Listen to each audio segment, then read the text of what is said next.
Okay, so hi everyone. I'm Alex. I'm going to be doing the scouting presentation. So I was last year's scouting lead the whole year, and then this year I'm also the team president. So 971 Scouting and Strategy Case Studies. So this is an overview of what I'm going to be going through today. So I'm going through just basics like collecting data, training note scouts, and then through alliance selection, and then also getting more into strategy as well with like actual opponent and alliance analysis, as well as a case study from Galileo Division quarterfinals that we were in. So scouting. So the key data points that you want when scouting is generally game pieces. So you're looking at like auto versus tele hop, climbs, fouls, whether it broke or died. So just basic points that you want all your data scouts to take notes of and that you can use to analyze. For collecting data, so we have a website made by our coders, specifically Tyler. And so it has personal accounts for everyone, tournaments, and then built-in data analysis and data collection. Google Sheets and stuff is also fine. Generally, we have 6 data scouts per match, 1 data scout scouting each robot. We also have tried a double up system. When we have a lot of data scouts, we do 2 per, and then we average out just for more accurate data. We generally have 2 to 4 note scouts per match, scouting like whole alliances instead of just 1 or 2 robots. And then also we still scout during elimination, which is mainly note scouting. So we're basically looking at pathing, cycling, overall strategy of the entire alliance. It's generally more personalized note scouting, but we still have data scouting. It's still important for just our own mathematical strategy. For note scouts, these are one of like the more experienced roles you can take. So it's mainly a lot of qualitative observations. So you're looking at their driving, how their like mechanisms are, their consistency, for training them, generally we pair experienced note scouts with experienced data scouts who have not done note scouting before, and they take notes together and review the notes of the other person. These are some quotes from our note scouting from last year. So as you see, they're pointing out like they're delicate with their driving and their hatch mech work well, stuff like that you can't really see as clearly in data, more just like what their driving is, what their errors are, stuff like that. So for data analysis, so we have a website that does this manually. You can also set up sheets or like use Excel. So a really basic metric that I know pretty much everyone uses is average pieces per game. While it's a good like baseline, it's actually not always a good indicator of like the team's current performance. A lot of times the average doesn't show the full overview of what a team can do, and seeing it's often much more valuable to see their specific performance per match, as you can find outliers and stuff that didn't do well, say their first day of quals, but fixed their robot, and now suddenly they're like a top tier team. That won't be shown in the data, the average pieces. Highest game pieces scored is also a more important metric, specifically for offense bots, because it shows their potential. It shows what they have achieved and like how what you can push them to achieve. And we also use lowest game pieces scored just as a metric to see like who we want to look at as defensive bots versus and like as our second picks. One of the most important metrics that I like to use, as I said before, was the graph showing a team's output over time. This can be basically for anything, generally like game pieces, but it shows either their consistency, like they're consistently scoring very, very high, or certain like discrepancies that can be either due to driving or to like mechanical errors, where they can score very high and then sometimes not score at all just due to like robot problems or etc. And it's useful for looking at like improving teams that we would want to watch later on, as well as show outliers. So one of the like most important metrics that we have is driving rank. So our data scouts take a driving rank of 1 through 5 for each robot. This is the like rubric that we have that we use for like as like a general guideline. Note scouts also do driving rank. However, it's more of a ranking the drivers within their own alliance, as opposed to a like quantitative like metric. So from driver rank 1, it's basically they hinder allies, they're incapable of achieving objectives, they just don't do much on the field. like this shows if you're like on the field looking at a robot driving, are they doing something like throughout the match? Are they always looking for a goal objective? That's basically what this is trying to find. And then so that goes from driver rank 4 to like 3 is just average, where they're driving well, but they still have like problems or some problems such as like defensive pressure, stuff like that. And then rank 5, something that we almost never give, like we gave this the rank of 5 maybe a couple times throughout the entire season, is basically they make almost no mistakes and they have a seamless recovery from any like change on the game field. Like they can adapt very quickly. For alliance selection, so we have the criteria is ranked from most important to less important. So when we're going through and making our pick list, pretty much the first thing that we look at is driving rank, because no matter whether you're an offense bot, whether you're a defense bot, your driving is one of the key factors that you can really help like propel like what your robot can do. And so we use that to sort out like who we want as like driving or for defense and offense. And then of course game pieces scored, climb, and then once we look at that, we can sort out the top offense bots, and then we kind of go into more like nitpicky stuff, like where they can climb. Maybe we can set up a double climb. Maybe their frame is way too wide, so it would have to be single, triple climb. Like where they can score, like whether they're just level 1 or whether they can do full rocket, and as well as reliability, and finally fouls, more important for regionals, but generally if they're fouling a lot, that shows they don't have like a good understanding of the game rules and like.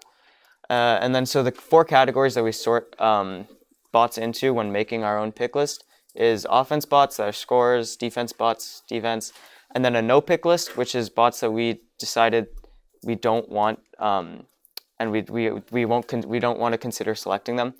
And then watch list, which is kind of a gray area between no pick and like we want to pick them. It's generally for teams that we see potential in, but right now they're not fully like reaching that. And so we generally want to watch them more and figure out what their problems are stemming from and whether we can solve that or whether they should be put in the no pick list. So one of the things that we do just as an event is during events is a scouting meeting. So it's a general meeting with the team, and mainly the scouting team, the strategy team, drive team, and pit crew. It's the evening of the first day of qualification matches, so right after the majority of the sets have been played.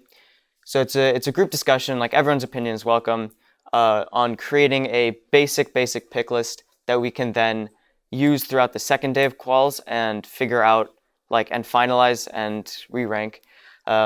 So as a team, we look at the observations. We just go through each robot sorted by driving rank and look at what they're doing, how they're scoring, how their robot is mechanically. Often it's important, like drive team and pit crew, some of the more important discussions, because they have observations that people just scouting robots won't have. Like, do they work well with the drive team? Is the drive team flexible with strategy?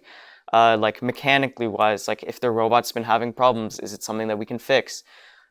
Stuff like that can all contribute to creating a better pick list. Just seeing multiple perspectives and discussing what the best option is. And then for champs, we have 2 meetings. So we have a meeting initially after the first day of quals where we just basically have a small core of the most experienced members on the team that we look through and create a more basic one, and then a overall finalization with just our entire team. So one of the more unique things I would say we do, and specifically for champs, is we do pre-scouting, which is we make a physical binder of half sheets of paper that have everything about a team that we need to know from previous regionals who's going to be in our division. So it's a pretty detailed analysis of the team's previous matches. So we go back on Blue Alliance, look through their own the match video, as well as how they qualified and their OPR in general. So while it is supplemental, it's not as important as day of data that we collect at champs. It's still a very good baseline going into champs to know who we should be focusing on, and already starting to create a more basic pick list, even possibly before we get into champs. So we have 10 to 15 people doing this, and they'll do it over the course of the like time between our last regional and like when the world's divisions, or when the world's divisions are announced through champs. So that'll stuff like OPR. We look at specifically what they're scoring. So like whether they like what game pieces they score, where they can score it, how good is each mechanism in comparison to the other ones, what their autonomous is, some of the more important stuff, and with driving and their climb. And stuff like, for example, on this one we say platform level, they have a yeet climb to level 2. That's just something you have to understand within the team. It's like you can put your own terminology because it's just within the more like the people who will be looking at this know what they're doing, and so you can add more personalized touches because of just like because everyone who's looking at it will understand what's going on. So for eliminations at champs, it's different from regionals in that, well, of course it's different, but it's different from regionals in that the other divisions, sometimes scouting the other divisions is as important as scouting your own. Of course, you probably won't have enough people to scout like qualifications to other divisions, but going into elims, you can look at like the top teams from other divisions and pull strategy from them. You can see like what they're doing that maybe you've never been doing that you think can be successful. You can also, if you're thinking of advancing, if you think you have a shot, and probably do if you're making it to elims, to go to Einstein, you want to scout the top team, like the top alliances of the other divisions, just to make your strategy ahead of time. Like for example, for us, we scout during lunch break, before Einstein's, we looked at like Blue Alliance videos of all the other divisions and all the teams that made it out, and look at like what their strategy is and what we can do to prepare for that. So that covers basically the majority of scouting stuff, and now we're getting to the more interesting stuff, which is the strategy around the whole game. So this is the strategy form that we use. It's just printed out that we work with the 2 or 3 other people, the other teams on our alliance, and we map out basically cycles, and like it's just an overall template that's good for showing like strategy throughout the entire game. So even though strategy is mainly important in eliminations, qualification strategy combined with scouting is often also very important. So we take the data and like note scouts that we took during like qualifications and use it for our own qualification matches and later matches. It's really useful like with the website. It's all integrated, so we can just see, like we can just pull up each qualification match and see what the note scouts are on that. And so we can get general overviews of both alliances based on like their current robot and how it's performing as of literally 30 minutes ago. It impacts like often base strategy. You probably won't be doing anything crazy complicated in qualifications, but it impacts like generally what you want to run, what you're looking at, whether you want to focus on ranking points or winning, just the general feel, like how you want to play it, who's going to get defended, etc. Also, a really important thing is ranking points versus winning. In qualifications, winning doesn't mean everything. Often, like generally, yeah, you can tie the amount of ranking points you get winning just based off supplemental stuff, like for example the climb and getting the full rocket. And so that can really determine your strategy as well. Building it based off whether like maximizing ranking points versus actually trying to outright win can be really important. So for example here, this is from Houston. We had a rank 10 and rank 35 teams with the exact same record, but their 0.7 ranking score difference and like a massive ranking difference just based off the amount of ranking points they're able to get within their own wins or losses. So for opponent analysis, it's both subjective and objective. So you can see from data just easily like what they're scoring, how they're like, whether they're used as a scoring bot, whether they're used as a defense bot. Also, one of the most important things that we look at, like from like a mechanical perspective, is the drive base. The drive base basically dictates how defense is played, both as an offensive bot and as a defense bot. If you see like the type of drive base, whether they have low or high torque, like Mechanum is going to be relatively easier to defend just because they can get pushed around, versus say something like a tank drive. And you can also see the strengths of their scoring mechanism and where they excel at, and see how you can either counter that with defense or in your own alliance use that for your like maximum advantage. Also, driving point, like the actual like notes on driving is very, very important. Their strengths and weaknesses when they're scoring is something super exploitable. Like you can see what they like doing. Often people even have a preferred side, a preferred game game object that they like to score at, stuff like that.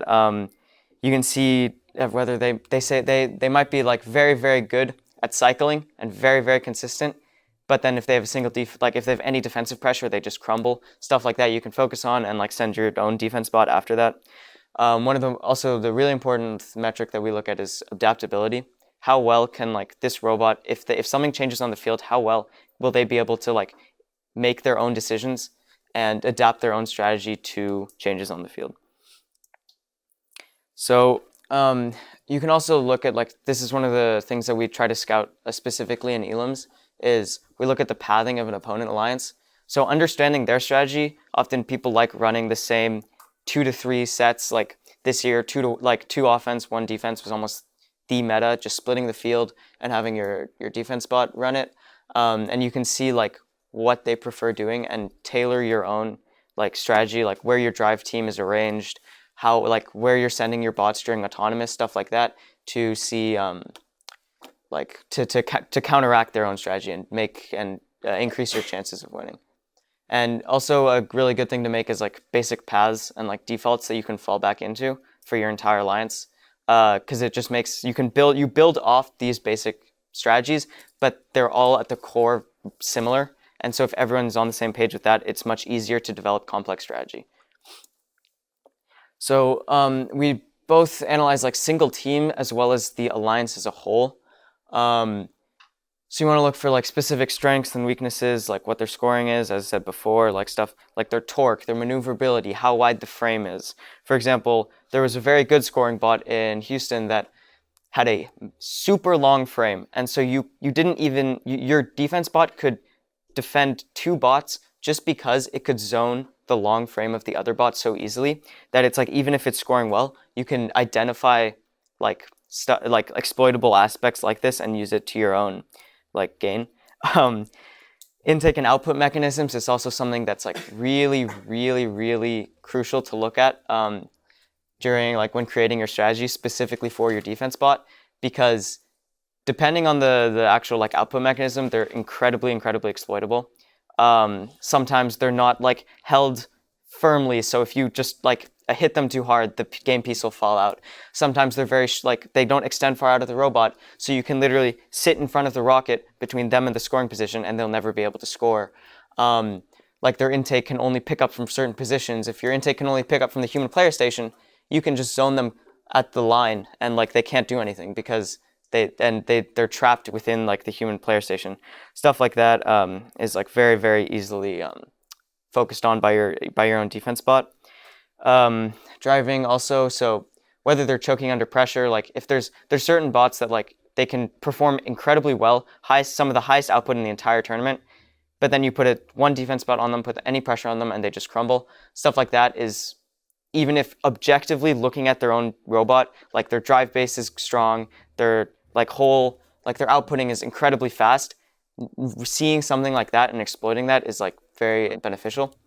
Also, you can, on the flip side, see when a robot is incredibly good at like avoiding defense and working around defense. So even if they're, say, the high scoring bot in the other alliance, you would want, like generally you'd say you'd want to defend them because just of their prior output. But the question is, can they avoid your defense bot well enough that it's not actually worth it for your defense bot to defend them, because they won't be taking off significant game pieces, and it would actually be better to defend, say, the other less experienced scorer bot that's choking under pressure, and you can like almost completely lock them out versus barely affect a top scoring robot. So alliance strategy, so as a whole, you want to look again at like the pathing and where they're scoring of the alliance. Drive team arrangement is also something that can be like really, really impactful to the game. So if you have your like high scoring bot that the other team wants to defend, on the opposite side of the defensive drive team, they're gonna have a very hard time like like actually just with their own eyes, like seeing like across the field, especially with the cargo ship blocking them, stuff like that.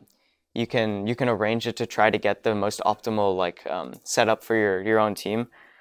Also for your own alliance, when deciding strategy, having checkpoints, like going through second by second almost of the entire like match and looking and knowing like showing where each bot should be at the time doing what, and at what time frames they should be like aiming for.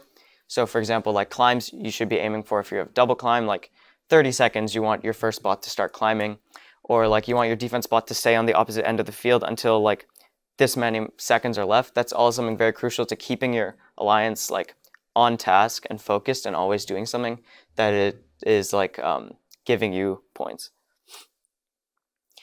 So for defense, it's pretty much almost always comes down to driving. Generally, like of course, the actual like drive base and like robot specifics matter, but at the end of the day, how well your defense driver can drive your defense bot is going to decide how well your defense does. There's generally like two types of styles that people prefer playing. So there's zoning, where you stay in a certain area and try to keep the offensive team off that area no matter which robot it is. So like staying around the rocket and like trying to make sure, even if they're doing the cargo ship, you don't care, you just want them around the rocket to stop them from the rocket. Or playing a more like personal robot to robot defense style with, say, like a robot that's incredibly high scoring. You want to be on them continuously the entire match, 24/7, marking them and always trying to get in their way. Stuff like that can determine how efficient your defense is and like what their impact is on the field. Another important thing is the understanding of rules and or limitations that you have, like that are set for the match. If you have a robot you could have a robot that's very, very good at defense, but they're accruing so many fouls that it doesn't matter because the point difference is offset by these fouls, so they're basically having no impact. And you can also like defense can heavily depend on how long like how long you can pin someone, how long you can put pressure on them. And so understanding just the entire game and like the rules is like super, super crucial for a drive team that wants to do defense. And then there's also just like kind of more inherent traits which are harder to spot, but like the aggressiveness can like of a defense bot, even if it's very good, like depending on like how maneuverable they are, their aggression, like whether they hesitate. A lot of teams kind of hesitate to like pin bots or like try to really ram bots even when there's nothing against, like there's no rules against it. Stuff like that can really decide on how effective your defense is. As for countering defense for your own alliance, for your own scoring bots, a really good strategy to play this year was switching the field. So that's where you have your two defense or offense bots who've been playing on opposite sides of the field. They switch over, and this can often confuse the defense bot if they don't have the correct priorities. So if you haven't decided, oh, you're going to play like this, you're going to be like always against this robot or always zoning this area, often it can lead to like 10, 15 seconds even of just confusion on the defense bot side and more time that your own offense bots could be scoring. Of course, there's also drive team vision, as I talked about before. And one of the more unorthodox strategies, and it was very situational, was you could do something called bodyguarding, where where you can have like your own defense bot actually defending your own scoring bot, but that's very dependent. Yeah. Do you find switching the field to be more effective against a zoning defender or a targeted defender? I would say generally, of course it depends on like the own drive team trait, but I would say switching the field is generally more useful when you have a robot to robot defender. Depending on like how well the alliance has laid out their strategy, you can often say to your defense bot, okay, hey, go defend these guys, right? And then like just stay onto them, right? You switch the field and they're then not sure whether you want them to stay on the side or follow the bot. And often I have a video later that shows where you'll be following one bot, they'll switch the field, they'll go out of your regular like assumed field of play, which would be, say, the left side of the match, and then they can't adapt well, and suddenly they're trying to mark the other scoring bot, which is, say, less important or can do better against you. So while it is situational, generally that's better. Sometimes you can get the one problem with switching the field is if you have a good defense bot who knows what it's looking for, they can catch both your offense bots at that intersection where they intersect and like keep them occupied like by itself. So that's something you really want to make sure you know what you're doing when you're running it, and you have to plan for unseen like circumstances for that. So okay, so this is a game showing defense. So 32-45, which is this bot that's going down, basically showcases everything I've been talking about defense-wise. So it's man-to-man 31-32, and it's pushing it heavily, but it's also getting bodyguarded by the yellow bot. You see the yellow bot's trying to stop it from, oh, sorry about that. But yeah, their goal is to mark 13-23 because they're of course like the highest scoring bot there, and so they're doing heavy man-to-man. Their robot drive team is super aggressive and knows pretty much perfectly the like timing for all the pins and stuff. And so as you can see here, they basically occupy both robots for like 10 to 20 seconds. And in this time, 13-23, even with their swerve, has trouble getting around it. And so it's basically perfect like zoning. And this is actually something a little more advanced, but they're kind of switching in between zoning and man-to-man. Like when they know 13-23 is there and that they can't do anything, they'll switch to trying to stop the yellow bot and also zone them out of the rocket like once 13-23 comes back from the drive station. So stuff like that is like stuff you want to look for in your bot, and that can be like really beneficial for just as defense strategy. So for offense, driving is important in the sense that it's for cycles as well as your own adaptability. Like if they do play some unorthodox defense strategy, or they're trying to you're doing something that you're not expecting, one of the most valuable traits is how adaptable your drive team is, whether they can get interrupted off a task and decide on their own volition and to do something productive instead of, say, stopping because they can't do what they want to do and now they're useless for 10 seconds. So that's something that's like really crucial when dealing with defense and just having a good alliance in general that can work around like your opponent's strategy and optimize their own scoring. Some of the more specifics for actual like match strategy is where they can score and what they can score. Often the output mechanisms of a robot are not equal. They'll either have a much better hatch mechanism or a much better cargo mechanism.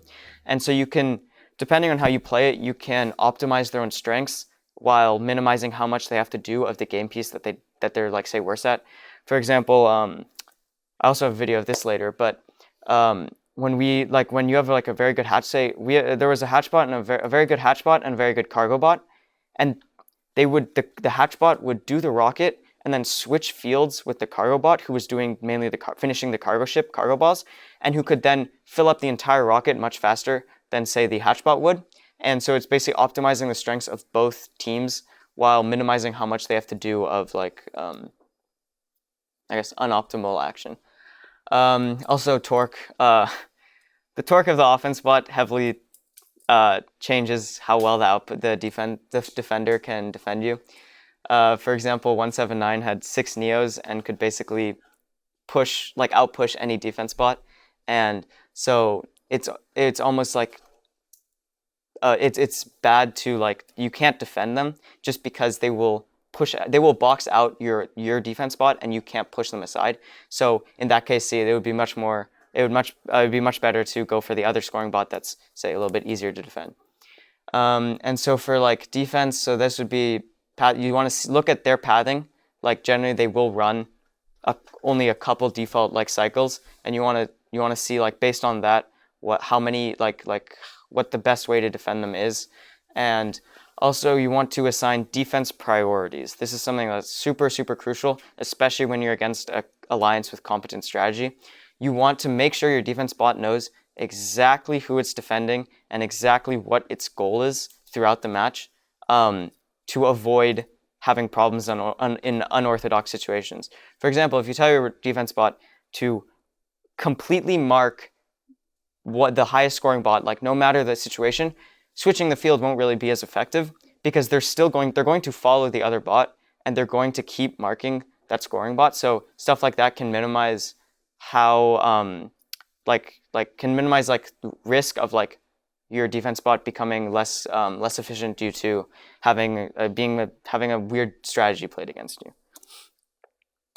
Positional scoring. So this is kind of two things. So it's how you want to position yourself as your overall goal, like whether you want, like specifically in qualifications, is it more useful to go for ranking points or to go for the win? Oh, sorry. So you want to look like the more ranking points you have, like it's better in quals. So even if you can't win, if you can still get 2 ranking points from from filling the rocket and stuff, it's much more it's more efficient, right? It'll help you rank higher. There's also like scoring of like where your robot can score on the rocket. So stuff like whether they can score like if they're going to they can score on level 3, but their elevator is really tippy. Would you want to do that in auto? Would you want to so they aren't defended during that? And you want to generally play like the highest scoring actions you can. For example, in this game, it would be playing cargo just because of the point difference, and then also level 3 climb. And then in eliminations, of course, you're looking for max points. You want to win, and so this is where you're basically doing everything you can to maximize your point output. So that would be doing like multiple level 3 climbs, focusing like cargo ship auto where you can get the most amount of points, mainly doing cargo just because it's worth more, stuff like that. And also, of course, in this case, your opponent's alliance strategy becomes much more important than in qualifications. So, and then the main differences in scouting regionals versus champs is in champs, you want to scout other divisions. You can also use like other divisions as strategy inspiration. You can see what they're doing, implement that into your own strategy, as well as pre-scouting. And regionals, so regionals, the stronger regionals are later weeks. As the season progresses, strategy is more fleshed out, and you want to look at like early regionals and watch throughout the weeks and like see what people are doing and adapt your strategy for that. And the most important thing probably ever is be flexible with strategy. So this is like, you don't want to play the same losing strategy twice in a row, even if you think it's the most efficient. I've seen this a lot where teams just are so inflexible that they don't want to change their strategy because they're convinced it's the best strategy. But if you're losing with the best strategy, it has no value. So you want to be flexible. You want to change up your strategy if you're losing, see what you can do better, stuff like that. Yeah. So this is the case study that I'm going to be doing. So it's the Galileo Division quarterfinals.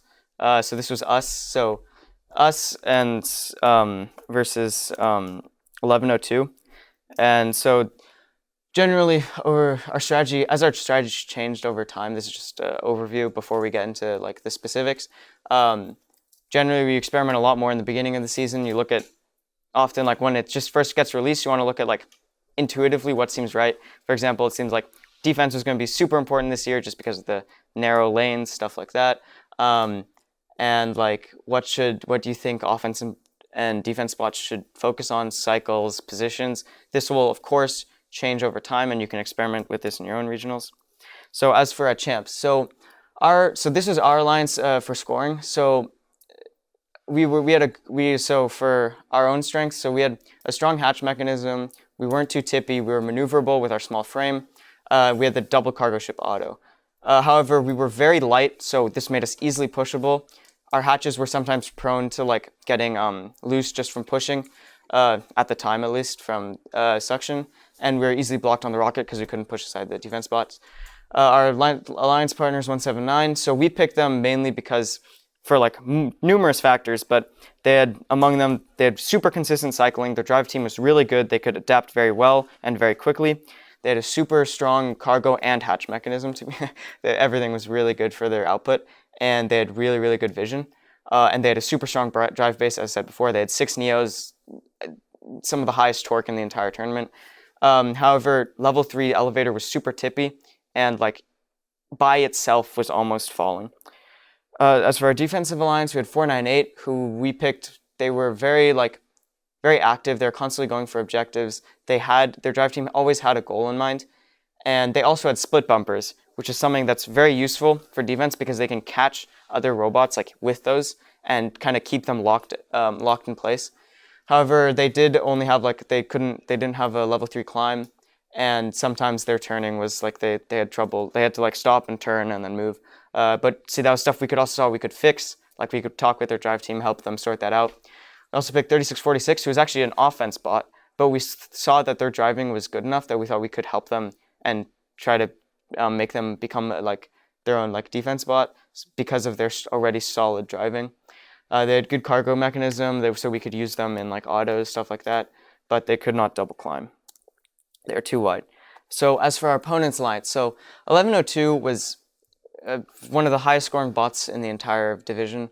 They were quick, they had like good decision making. If they weren't defended, they could cycle very, very fast. Their climb was generally better for level 2. It took longer to like set up for level 3. And they had a long drive base, as I said before. Their output mechanism actually stuck outside of their frame perimeter when it was deployed. And so that could also like cause like just their length was very long, especially for such a compact game. They had a mechanism drive base as well, so they were easily pushed. And then 4488 was the other main scoring bot. So they had very strong hatch mechanisms, and they had a turret. This was really interesting. They had a like 360-degree rotation turret that allowed them to basically, as long as they were nearby the scoring place, like they could place it no matter defense. And they're also very fast. The roll was relatively small. However, they couldn't. They needed very exact cargo placements. You notice this from watching their other games. It would like if they missed it at all, the ball would bounce out really easily, and they struggled under pressure. So for their defensive alliance, 2928 was pretty aggressive. They had high torque. They knew what they were doing. They're very good at focusing on a specific robot and defending them throughout the entire match and pressuring them really hard. However, sometimes their high speed actually they weren't able to control their high speed as well, and they had problems with split focus. Sometimes they'd get distracted if other offensive bots came nearby. 7446, they had a piston climb to level 2, so it was really fast. If they're defending, they could stop defending very, very late and still get level 2. They had a wide drive base, which is very, very good for defending because you can just block them out. They could only intake from the human player station, and it was a risky level 2 drive off for some of the weaknesses. So for our strategy, so we basically took what we had noticed, as I described before, and implemented them throughout our strategy. You'll see all the underlined quotes are quotes directly from what I pulled from the analysis that we had before. So this was like, A through D is basically the steps of our alliance through the game. So we had we started with the double cargo auto, and then we actually crossed the field and we focused on 179's rocket hatches. So because of our stronger hatch mechanism, and 179 had the stronger cargo mechanism, a lot of the cargo ship was preloaded with hatches, so 179 could go through and do the entire cargo ship very quickly, and that was also a lot of points for us, just because of the cargo balls being 3 instead of 2. This also caused, at the same time, it was also, we crossed fields, so this was like good for like against 2928, who was often doing man-to-man defense. And so we could also like go to cargo ship as a last resort if we're too pressured by 2928. And since our bot was highly maneuverable and small, it minimized the amount of intersection time there was between us and 179. So crossing the fields wasn't too risky. It didn't create too much of a risk of zoning just because we were very fast and very small, so we could maneuver around 179 very quickly. And then we just cycled near robot, pretty standard, and started the climb early. So we started this climb with about 20 seconds left because we wanted to do double climb with 179. So 179 would do the auto rocket. They would actually do level 2 first because of their tippy bot. We didn't want them to extend their elevator too much under defense because there was it was possible they could tip over. And we focused cargo on the cargo ship initially for 179 because of their such strong cargo mechanism. And during the crossover, I have a video, but they'll attract the defensive bot's attention for like 15 seconds. And so this was actually basically completely what it was intended for when we switched, and it drew pressure off of our bot and didn't affect them too much just because they pushed them aside basically. And then standard near side rocket, and then they double climbed. As for defense, so 498 just had a basic hatch auto, and then actually and then it blocked 2928, which was their defense bot, because it was more efficient for them to stop the defense bot from defending us than it was for them to stop the other team's bot, if that makes sense. So our scoring output was, without defense, statistically higher, and so it was more useful for us to be scoring without pressure than for them to be scoring with pressure. And then we chose to defend 1102. They had a very wide drive base, and with our split bumpers, we could catch them really easily and stop them. We also zoned them a lot from the depot and human player station, and just man-to-man. And the reasons, so D is the reasons we chose 1102. So they were a top scorer, they had very fast cycling, but however, they had a long drive base and they had weak torque. They had mechanism wheels, they were easily pushed around. And also you could dislodge hatches from their mechanism, as I talked about earlier. The input-output mechanisms are exploitable, and so ramming them too hard would dislodge hatches, which is just another thing to slow them down. So this is the match, and I'll just point out things as we go.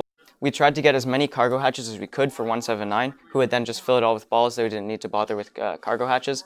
It also gave us options, since we were mainly cycling on the rocket on this side with cargo. We could, if we were being defended too early, we could just move to the cargo ship that was on our side and just easily output there if we're getting defended too hard. So they blocked 2928 a little bit, and this is where, since we're being defended by 2928, we switch. So we go over there to do rocket hatches, and even although they do follow us because they're man to man, you see they get 179 moves across the field and they follow them, and so this pulls attention completely off us. So we're able to do hatches pretty much uninterrupted. And 179 did get pushed aside, but they were able to just come back, and they push them their way back. And so we had about 20 seconds of undefended hatch time, and 179 continues also doing the cargo ship. Meanwhile, you can see 1102 has a lot of problems maneuvering with their wide drive base around 498. They're just zoning them from the human player station. And 179 is still doing cargo, and you can see, even though they're getting defended, they're almost outputting the same as they would normally against 2928, just because of their high torque. And so we get pushed pretty badly, and so we're having trouble putting the hatch on the rocket. So this was actually where we could also switch to the opposite side cargo ship, and we do this a little bit later. Yeah, and so you see, 179 is mainly focused on cargo ships, which is what they're cargo balls, which is what they're good at, and we mainly focus on hatches, which is what we were better at the time. And we're also able to input in the cargo ship just because the pressure's too great. So that's the full strategy for the entire match. And at 20 seconds, we start the climb for the double climb, and our robot keeps defending them, because the longer they stall this top score, the less points they have, and the less time they have to climb, which is also something that's really important, because the climb is worth so much points. If you can delay or stop that, that's very, very valuable. T179 and 971 are both on the level 3 platform for the red alliance. Yep. And so we got the double climb and stopped the robot from getting level 1. So we have a Q&A now, I believe, period. Anyone has any questions? Yeah. With the notes, notes can be kind of burdensome. How do you parse through those efficiently to get the information that's useful? Well, so it is harder if you're using like Google Sheets or even paper. We used to have literal binders and just for people to note scout. But with the website, since it's all organized, it's organized by match. So generally, you can sort specific matches and see the notes, and they're roughly maybe 4 or 5 lines each. You're trying to get the most crucial information. And we can also actually, when we're doing a line section, the website allows us to see the entirety, all the notes that have been taken on them from their entire qualification matches. What kind of system do you have to scout the data on the field, Wi-Fi speed, stuff like that? How do you work? Since the Wi-Fi can be spotty and they don't want us hooking up hotspots or anything, we actually use a router. So we have a satellite router that we then plug in Ethernet cables into for note scouting. So we'll have 2 laptops attached to the router, and then data scouting people just use their own Verizon data for or just whatever data plan they have for using the website, because it's very low. There's almost no data being used. Yeah. So when you were talking about looking at the lowest pieces scored to figure out who's defenders, are you saying that you're looking at the top robots and looking at the matches where they scored the lowest amount of pieces, or are you saying you look at robots who didn't score pieces? Yeah.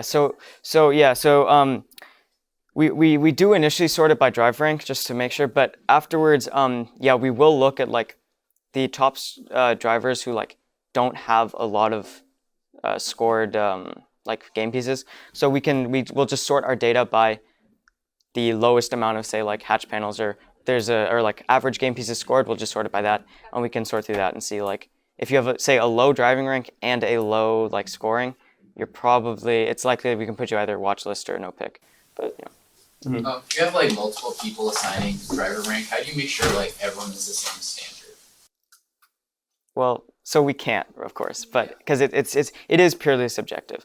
But it does act as a good metric, even though it's not like specific. Like it is relatively specific with the rubric, right? So we do it, and it does give a good overview. Even if it's not always like the same, you can see from a composite of the matches, like generally the driving rank is pretty accurate. And that stuff also we can put on watch list if like we're unsure how good their driving actually is. We can put them on the watch list and have like experienced note scouts watch it. Yeah, and you can always rewatch the videos. Exactly, that too. Yeah. Have you ever had a case where it's like the driver ranks like really well, like really great at driving, but the drive team says they're horrible to work with? Like, what would you do in that case? A couple times, yeah. So in that case, I guess it just depends. If the drive team is really, really bad to work with, and we like do have alternatives, we likely won't go with them. It also depends like how complex we think we're gonna get with strategy. Even if like you don't really like working with the drive team, like it kind of is also a drive team choice. That's why we like having like stuff like our strategy and drive teams being there at the meetings, because it's like their judgment whether they're willing to work with them. Even if the robot's really good, sometimes it's just not worth it to work with like a really, say, I don't know, like inflexible, toxic like drive team. Yeah. How do you determine the cycle times? You just count the scorings and then divide by it. So the cycle times will generally be decided by like note scouts who will just watch. We can either rewatch matches and stuff, and so we'll basically see how long it takes them to go from getting a game piece, scoring it, and then going back and getting another game piece. That's about the cycle. And so you can split it up into like how fast their rocket ship cycle is versus cargo ship versus climb, stuff like that. Yeah. Yeah. Do you guys have different driver rank criteria for offense and defense spots? No. So the driver rank is pretty I would say it works for everything basically. So it's a good indicator of your driving no matter whether you're like offense or defense. And of course also you can sort out offense spots really easily with like how many game pieces they've scored and stuff as well. To like cross-reference stuff like that, Yeah. When keeping track of fouls, I found it very difficult to know exactly who fouled and why. How do you guys try to keep like data integrity there? So we do have like, so it's all in the data scouts take fouls. We have presentations generally, so we'll do before each regional. We'll have a presentation with like screenshots from the website, what to look for, and like show like if someone's waving a flag rapidly at like a robot, it's okay, so you a foul. do it like live, not after the event. After Yeah, the match. yeah. So it's completely live. It's a criteria on our data scouting website, or on the data scout website. So it's all live. And that's my presentation. Hi, I am Anirudh, a student on Team 971. We hope you enjoyed this video. For more videos and resources, please subscribe and visit our website, frc.971.org.